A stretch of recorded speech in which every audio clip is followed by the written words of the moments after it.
Welcome to the Intercept Briefing. I'm Jessica Washington. On Tuesday, voters in New York City, Virginia, New Jersey, Texas, California, and Mississippi cast their ballots in an early test of where the public stands ahead of a midterm election that could fundamentally reshape the political landscape. The New York City mayoral election, in particular, has captured national attention, with both Republicans and establishment Democrats largely painting Zohran Mamdani as dangerous and weaponizing his Muslim identity to gin up post-9/11 levels of Islamophobia. But Zohran Mamdani is now the mayor-elect, capturing more than 50% of votes in a three-way race as of Wednesday. In Virginia, Governor-elect Abigail Spanberger won by even greater margins. And in California, voters overwhelmingly passed a proposition to redistrict the state in favor of giving Democrats more congressional seats and counter Republican states' gerrymandering efforts. Now, as Democrats eye trying to reclaim Congress in the midterms, they'll have to figure out which strategies to take from this election and which ones belong in the political trash heap. Joining me now to discuss are Amanda Litman, co-founder and president of the progressive PAC Run for Something, and Maurice Mitchell, national director of the Working Families Party. Amanda and Maurice, welcome to the show. Good morning. Good to be with you. Amanda, I'll start with you. The million-dollar question.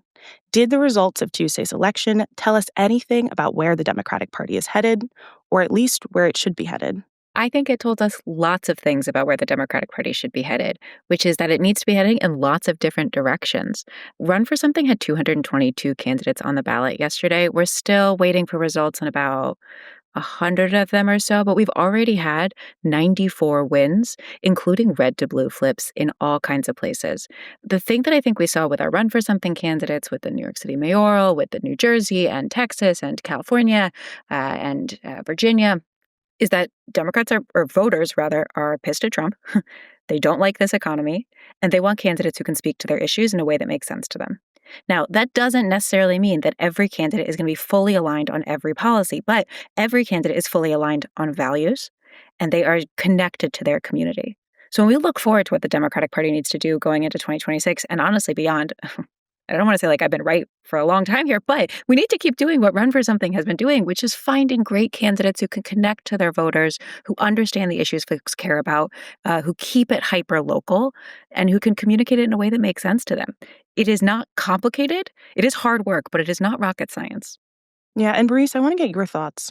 Well, we have a slightly different perspective when we ask and answer this question at the Working Families Party, because we are building a separate third party that is labor community backed from the ground up. But a lot of my assessments align with what Amanda said, right? So I think there's two driving forces here. The affordability crisis that Americans, regardless of their race or their region or their religion or anything else, are feeling in a very, very deep way. It's a crisis, and it's going in the wrong direction. And people's deep concerns and antipathy and fear of MAGA and Trumpism, at a time when there's a government shutdown. And those are two animating forces that I think are affecting the electorate writ large. But the other thing I want to say is that in June, when Zohran Mamdani won, focused on affordability, there were Democratic Party strategists that were ripping up their playbooks and recognizing that in 2025, if you wanted to secure victory, you had to tell a story about affordability. Right. He won the New York City Democratic primary in June. And so the Democratic Party and the pro-democracy movement writ large that we're a part of, even as we're building our own party and our own brand with our own candidates, it's a complicated united front that includes a lot of different factions with different opinions, different ideologies. But the question of who's leading the united front, I think, is clear. The leaders of the United Front, I think, are the folks that took a chance on the idea that working people deserve, in the richest country in the history of countries, deserve a dignified life. I think everybody in all the factions are learning from the people that are often called the left or the progressive faction of that coalition. And so even, candidates like Mikey Sherrill and Abigail Spanberger and many, many candidates around the country that are considered moderates they ultimately were running on affordability. And I think Zoran's victory in June had a huge impact on how the Democratic Party in general is seeking to secure victories and to compel working people, many of whom left them, to vote for them.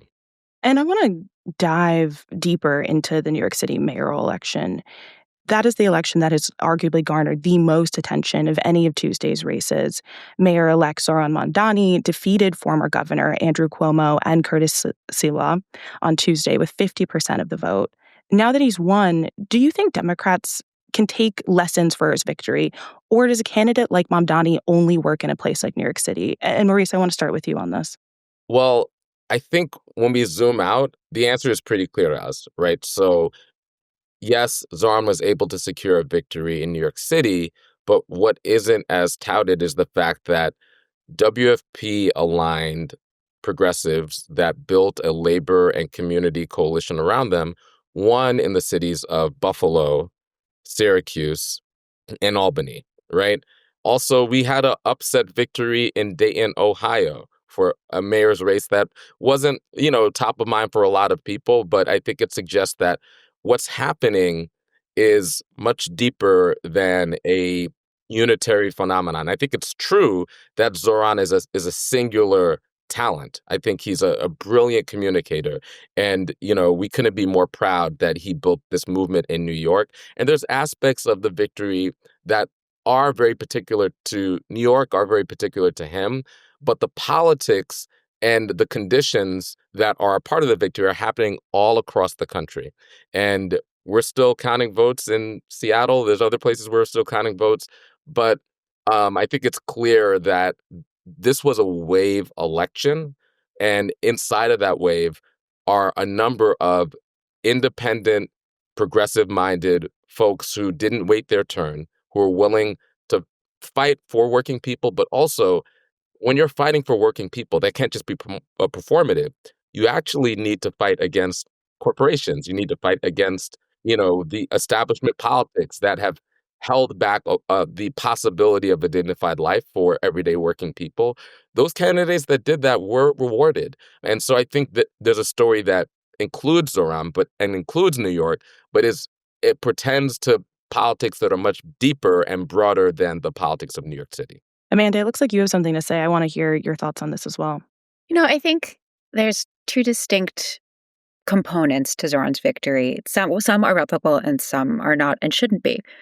He deeply, deeply held his values. He was very principled. He clearly knew who he is, what he believes, and why it should matter to the voters of New York City. He was really able to answer the question, which is what Run for Something asks every candidate thinking about running for office. Not why do you want to win, but why should they want you to win? Why should your community want you to win? What is going to feel different in their lives? What are you going to do for them? He had such clear answer for that. In fact, he had three, and there's a reason people could recite his platform back to him. They could see it. They could picture it. He also really loves New York City and loves New Yorkers. Loving the people you are trying to lead, it feels so obvious, but we have seen, the alternative is someone like Andrew Cuomo, who doesn't live here, but also doesn't like New York City, does not like New Yorkers, campaigned against this place as a hellhole he wanted to try and save from the trash of the street. That vibe is very different. You cannot organize people you do not respect and care for. So I think Mamdani's ability to do that is really powerful. He campaigned with deep joy. He took the work seriously, but not himself. He showed deep respect for voters, and he communicated to them and to us as a New York City voter where we got our information. You could not escape your social media feed, your news feed, your For You page without seeing him not just talking to the press, but talking to creators, to influencers, to other New Yorkers. When he was, bopping around the city, going to all these clubs, I saw literally hundreds of videos of different perspectives of him in these clubs, talking to folks where they are, and then more from him campaigning with cab drivers outside LaGuardia Airport at midnight on a Saturday night. Now, all of that, if not the exact specifics, are replicable in other places. You need candidates who know what they believe, who know how to communicate that, who love the place they're running, and who can articulate why voters should want them to win. Does every candidate need to have the exact same ideological profile? No. But also the person who's running and winning a seat on the Iowa City Council is probably not a good fit for the New York City Council and vice versa. And that's okay. To be a party that can win everywhere, which is what we need to be in order to stop authoritarianism and stop what the Republican Party has done, we need to have a big tent. Now, I think this is where you get some of the tension here, which is there's one side of the Democratic Party that seems to understand this and the other that does not. And the one that does not thinks that Zoran needs to be pushed out, that the tent should not be big enough to include him and candidates like him. And that is where I think some of our problem currently lies. Maurice, I want to start with you and follow up on something that you said. And then Amanda, also, this is something that is very clearly following up from what you've been saying. But what about what Mamdani did is replicable within a red state area, within the South, within places that are not as liberal as New York City? I mean, there's a number of lessons that we could take from his victory. Number one, organizing gets the goods. And it's accurate that he's a wonderful communicator and he leveraged new media and he leveraged social media in an expert, masterful way, right? I think there's some lessons here, but organizing gets the goods. So I was at the victory party yesterday, and the campaign's field director touted a number that's just on his face incredible. 104,000 individual volunteers, right? If you're interested in building a movement candidacy, you need to figure out how to organize that grassroots energy of your people, your neighbors actually being involved in a deep way in the race. So it's bigger than you. It's actually a movement. You could repeat that anywhere, right? Actually considering how we're building this, organizing forward, people forward. But the second thing is connecting that organizing, like Amanda says, I agree, to a compelling story that everyday people are actually hungry for, which means not just speaking, listening. That's organizing 101, right? Like I'm a trained organizer, and we talk about 70-30, 80-20, 80% listening, 20% talking, right? One of Zoran's early videos was him just listening to his neighbors, many of whom voted for Trump, right? And so actually, like, concerning your community, concerning your potential constituents in how you tell the story of your campaign, that is replicable. I think the other thing is, look, not waiting your turn, right? We need more and more people willing to run for local office. And I'm happy that the Zoran story is about local office, because that's where the goods are at, right? Like at the Working Families Party, just in this election cycle, we have close to 700 candidates that we've endorsed. Most of our candidates in any election cycle, including the big presidential cycle, are local candidates. So if we're serious about governing, then we have to think about how we're recruiting folks to run for city council, to run for mayor, to run for state legislature, because that's where the governing happens. And that's how you build a pipeline. That's how you build the ultimate ability for folks to have governing chops so that they can run for these higher offices. All of those things can be replicable and could be systematized, right? In some of the ways that our friends on the right wing have systematized their pipelines for governance, right? And then the focus, the laser-like focus on what working people have been telling us again and again and again. So like in 2024, we were screaming from the rafters, it's affordability. Tell a story about affordability and also name names of the villains, right? I think Zoran was expert in running not just against Cuomo, but also running against like the MAGA billionaires and the other billionaires that spent like more than $20 million against him. That's an excellent contrast. And those are excellent villains. And it turns out that it's true. That those are the folks that are actually making it hard to afford living in New York City.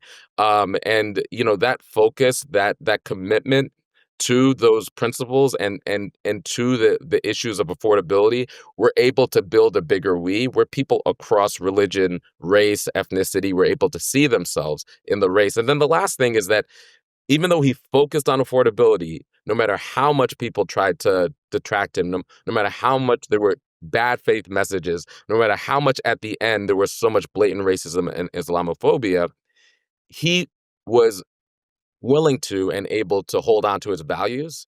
And so he didn't shirk from having it be known that he was going to support trans rights, because that is a core value of who he was. He didn't shirk from letting it be known that he was a proud member of the Democratic Socialists of America, and that he was a proud Working Families Party candidate, right?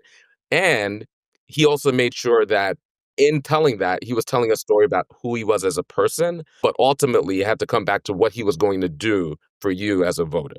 Maurice, I want to touch on something that you said about local being king and being this idea of we have to focus on local races. But obviously, we also live in the Trump era where his hands are kind of in everything. And so I wanted to ask you, can Zohran Mamdani get his agenda across if Trump is threatening to withhold federal funds? Kind of how does his, and I don't want to even say his issues, I think Trump's issues with Mamdani would be more accurate. But how does that play into being able to actually get his agenda across? Well, I actually think that in some ways, like in union organizing, they say the boss is the best organizer.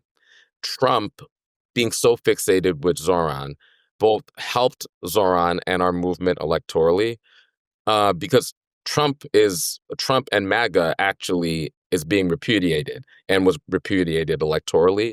But when it comes to governing, like I think one of the arguments that Cuomo was trying to make was like, well, Trump is fixated on Zoran, so you should ultimately vote for me because I'm closer to Trump. But what people have seen is that Trump is a mercurial authoritarian, and there's no way to get on his good side and stay on his good side. So ultimately, what you need is a fighter, right?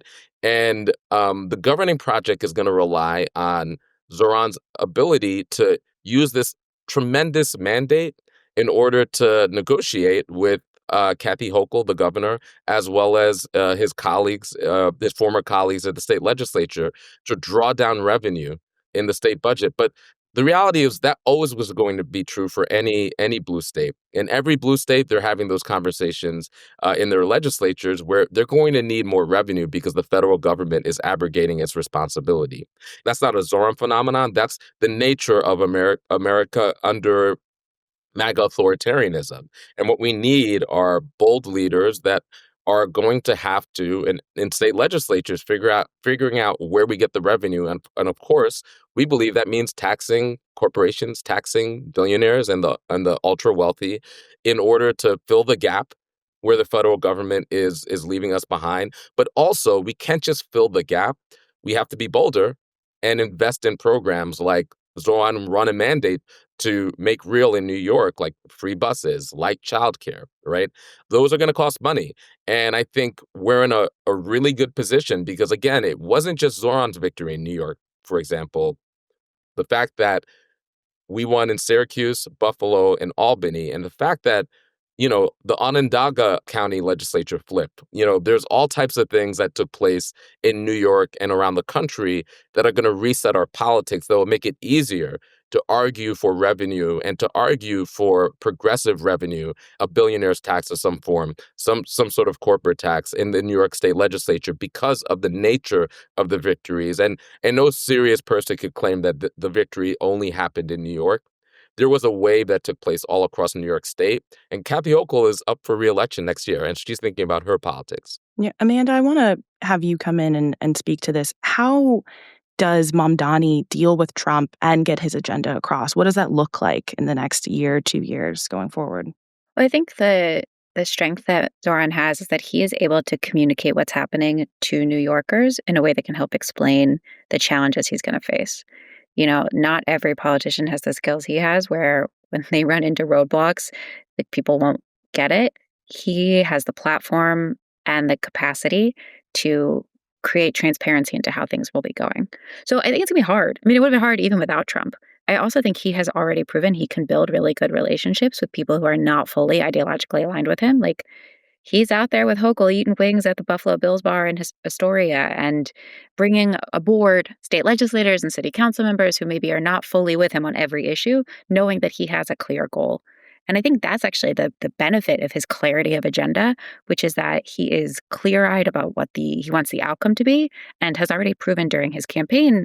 You can see over the course of interviews over the last 6 months, he's flexible on tactics, because it's not really about how he gets there, but what he gets done. So I am cautiously optimistic that by the end of his hopefully second term. But by the end of his leadership, he will have been able to deliver on the things that he has promised in at least some meaningful way. And if he's not, it's not going to be because he didn't try hard enough, which I think for a lot of elected leaders, it's often because they didn't feel like they could spend the political capital to try and swing for the fences. At this point, the status quo is so clearly not working that you got to appreciate someone who's willing to take a big swing. To your point, I feel like Zoran has rescued pragmatism from the status quo. And, I've had a problem with the idea that being pragmatic somehow couldn't mean that you were aligned with your values, right? Pragmatism just means getting things done, operationalizing things. And I think he's shown that pragmatism in very principled ways in how he was able to broaden the tent during the general election. He was able to communicate different messages to different audiences while maintaining his core values and not turning himself into a pretzel in order to reach those audiences. And we're going to need that type of pragmatism in order to govern and to bring together the largest coalition to make the governing aspirations and experiment of the Zoran Mamdani coalition real. And that's very exciting. A pragmatic progressive that has vision, like that's exactly what we need in cities like New York. After a quick break, more from Amanda Litman, co-founder and president of the progressive PAC Run for Something, and Maurice Mitchell, national director of the Working Families Party.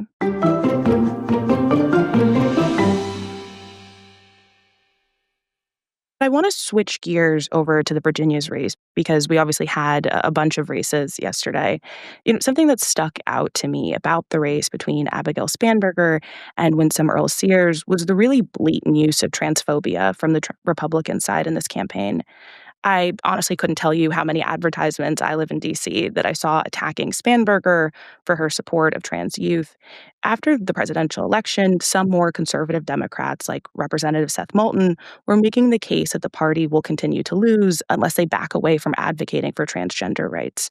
But in this election, those attacks didn't seem to land. Why do you think that is? And what does this tell you about how Democrats should handle anti-trans bigotry heading into the midterms? Amanda, I want to start with you. I think it's clear it didn't land. They spent something like $30 million on anti-trans ads. I think it was the biggest topic of Winsome Earl-Sears' advertising campaign. Most people aren't thinking about trans kids in sports day in, day out. They're thinking about the fact that Trump just laid off huge numbers of federal workers, especially Black women across Northern Virginia and across the Commonwealth. They're thinking about the fact that the federal government is currently shut down and they're not getting paid. They're thinking about the fact that he's trying to build data centers, or that folks are trying to build data centers, not Trump, but that there are big corporations trying to build data centers that are making their energy prices skyrocket. In the list of things that people care about, this is not high on there. Especially given everything else that's happening in this moment. And I think voters are smarter than we give them credit for. They know this is a bullshit argument. I am glad to see that Spanberger was very clear on her values here and kept refocused on the issues that really affect people's quality of life. And also, we shouldn't let the federal government bully kids, which is what they're trying to do here. So I think that is really the place where people need to stay strong, is we know this is a distraction. We know this isn't about your quality of life. We don't want them to bully kids. We don't want them to make kids feel unsafe. We need to focus on the things that matter to you and your ability to live where you want to live and have the kind of life you deserve. Maurice, I want to get your thoughts. Yeah, I just think that there's a set of people, and this is one of the reasons why we build the Working Families Party. There's a set of establishment politicians and consultants that read polls and believe that polls are somehow determinative for the future prospects of politics, right? And polls are one way to get a sense of where people might be at any given point. But I think those anti-trans ads in 2024, in as much as they were effective, they were only effective in the context of a larger story about Democrats abandoning working people, right? And those anti-trans ads had less to do with trans people because, they don't care about trans people. Trans people are simply a cudgel for them to make the larger argument about Democrats not caring about you. Our politics have transformed significantly when you look at where people are with immigration. There were a number of Democratic elected officials that totally swung and basically aligned with the anti-immigration position based on that signal, right?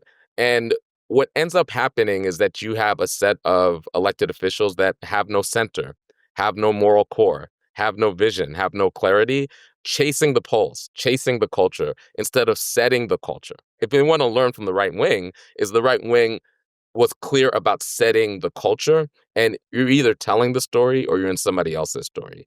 And instead of trying to figure out how they tell a more compelling story, they were simply seeking to figure out how best they can manage inside of the Republicans' anti-trans story. And that's not how you win. And that's not leadership. And ultimately, what that looks like to most voters is weakness. There's a reason why, again and again and again, when they talk about the attributes of the Democratic Party, one of the attributes is weakness, right?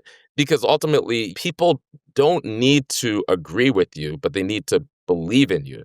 And you can't believe in somebody who one day is pro-trans and then after an election, another day, it turns out that they're anti-trans. One day they're pro-immigration and then it turns out after a bad election, then they're anti-immigrant. It's like, whether or not I agree with you, I don't believe in you, right? And so I'm happy to see the results, and hopefully this is a lesson to a number of those consultants that swung wildly to the right.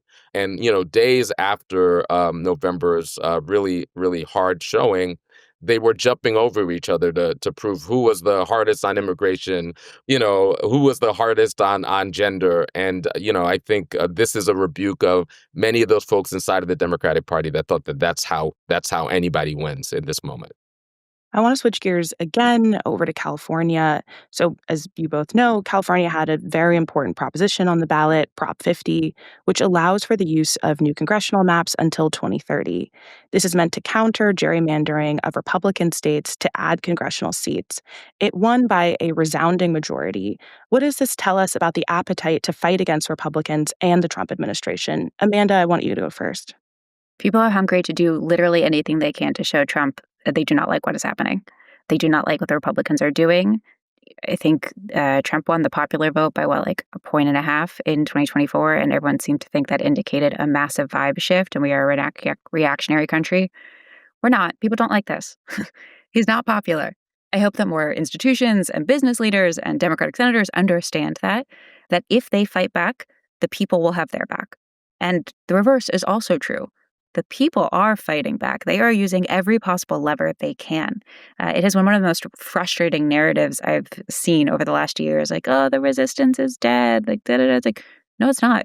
Run for Something had 72,000 young people raise their hands to say they want to run for office in the last year. That is more than we had in the entirety of Trump's first term. People are pissed. They do not like this. The powerful are cowards, but the people are brave and they are willing to push back. I think, comforted to see that even in this moment where, no, it's like not great. Gerrymandering is bad. People understand that we have to fight fire with fire. We have to neutralize what they are doing.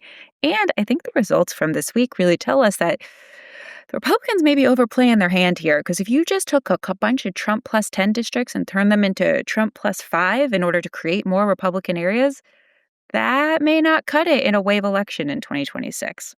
Maurice, what did you make of the gerrymandering vote? I couldn't agree more. So the California Working Families Party was very much a part of the Prop 50 vote. And what we saw on the ground was incredible. People are looking for meaningful avenues to push back against authoritarianism. I see it every single day. I crisscross the country. I'm in sometimes rural communities, I'm in suburban communities, I'm in urban communities. I'm in Black communities, I'm in Latino communities, I'm in white communities. There is a through line through all of these communities. Most everyday people have completely rejected MAGA and the Trump policies, and it's exhausting to them. This includes people who are self-identified progressives and activists. It also includes people who don't really attach themselves to politics in the way that people who are more ideological are, and people who identify as independents. There was a opening for Trump to actually deliver on his populism, and he failed. because he was always the self-interested con man that he's always been. And people see it for what it is and are looking for any avenue to demonstrate their displeasure with Trump and MAGA. And that's what this vote was about. That's what the more than 7 million people that came together during the No Kings rallies was about. And it's growing. The momentum is growing. And I couldn't agree more. I think we're looking towards a wave election in 2026. And you could only gerrymander a district so much. And they might be surprised with the outcomes despite their best efforts at gerrymandering and sort of engineering a majority for themselves.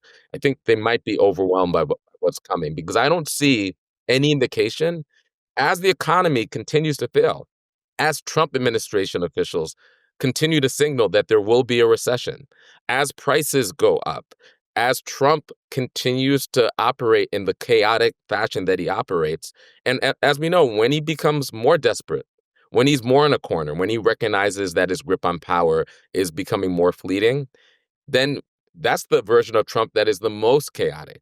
And so when he builds this culture of chaos, it actually creates an opportunity for solidarity. And more Americans across all types of difference are coming together. And so when I look at what happened in California, that's what I see. People wanted a meaningful action to demonstrate that they do not support the Trump agenda and they want to fight back. Now that we've spent so much time talking about the lessons from this election, I want to get into the future of the party. Are there any emerging Democratic or progressive leaders that you're watching out for as we head into midterm season, including those whose names aren't even on the ballot yet? Maurice, I'd like to hear from you first. I continue to be inspired by congressional leaders like Greg Kazar, like Summer Lee, like Delia Ramirez, who started off running on the local level. They governed, they secured things for their people. They built coalitions that were multiracial, that included labor and community. And now they're representing us in Congress. And they're arguing for a working class politic.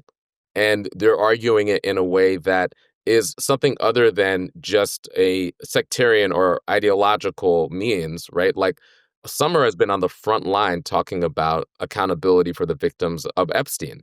And that has won her popularity with a whole new group of people who are not necessarily the progressives, but want accountability too. Greg has been an excellent communicator on the issues of affordability and focusing like a laser on the issues of working class people, and has reached out to colleagues that don't fit within, the narrow confines of what you think of as a progressive. So not only are they leading in ways that are focusing on the working class, challenging the corporate agenda, but they're also bridge builders, which I think those are the leaders that we're going to need in the future. The very clear, very sharp, young progressive voices that are interested in building a bigger we and interested in building a coalition of all types of people.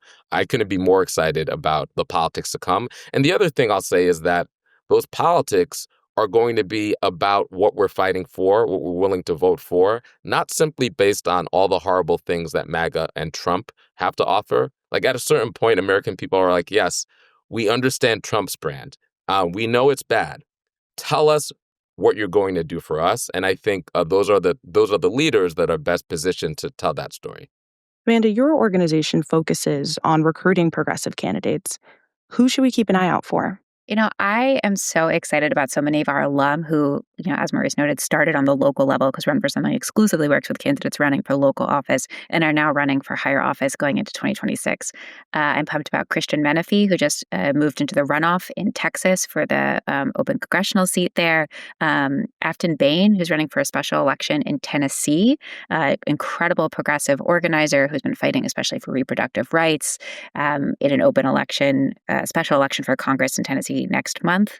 I'm excited about James Tallarico in Texas, a state legislator, pastor, former teacher, who really speaks the language of faith and can connect his progressive values to how it really translates to Texans all across the state. I'm excited about Ruha Roman, who's running for governor in Georgia, a state legislator, a young Muslim woman who's been a fierce and strategic thinker, really centering working families there. Francesca Hong, running for governor in Wisconsin. Francesca is a single mom, a restaurateur, another union organizer who's been an incredible leader in the state assembly there, running for governor. Alexis Hill, who's running for governor of Nevada. My buddy Zach Walls, who's running for Senate in Iowa. Anna Eskamani, who's running for mayor in Orlando. She's a state rep down there, who's flipped a seat red to blue back in 2018, is now running to be the executive there. That's actually a 2027 election, so looking even further ahead. We have so many amazing leaders who Run for Something has been working with now for years. We've built this incredible bench of candidates who are so deeply connected to community, who have the receipts of delivering for folks in these local offices and are now moving up the ranks. I wouldn't say to better jobs, but more prominent ones for sure. And I'm just really excited for the country to get to know them because I think they, much like Mamdani, can give you hope that actually a better way of politics is possible and that we don't have to constantly be disappointed by our leaders or by choosing from the lesser of two evils, that actually one of them doesn't have to be evil to begin with. Well, we're going to leave it there, but you both have shared such great insights into this election and what's going to happen moving forward. So I really appreciate you both for joining me on the Intercept Briefing. Thank you. Thanks, Jessica. That's good to be with you. That does it for this episode of the Intercept Briefing. We want to hear from you. What do you want to see more coverage of? Are you taking political action? Are there organizing efforts in your community you want to shout out?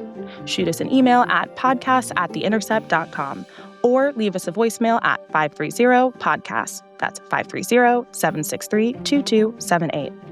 This episode was produced by Laura Flynn. Sumi Agarwal is our executive producer. Ben Musig is our editor-in-chief. Chelsea B. Coombs is our social and video producer. Desiree Adib is our booking producer. Faye Leo is our product and design manager. Nara Shin is our copy editor. Legal review by David Braylow. Slipstream provided our theme music. If you want to support our work, you can go to theintercept.com/join. Your donation, no matter the amount, makes a real difference. If you haven't already, please subscribe to The Intercept Briefing wherever you listen to podcasts and leave us a rating or review. It helps other listeners to find us. Until next time, I'm Jessica Washington.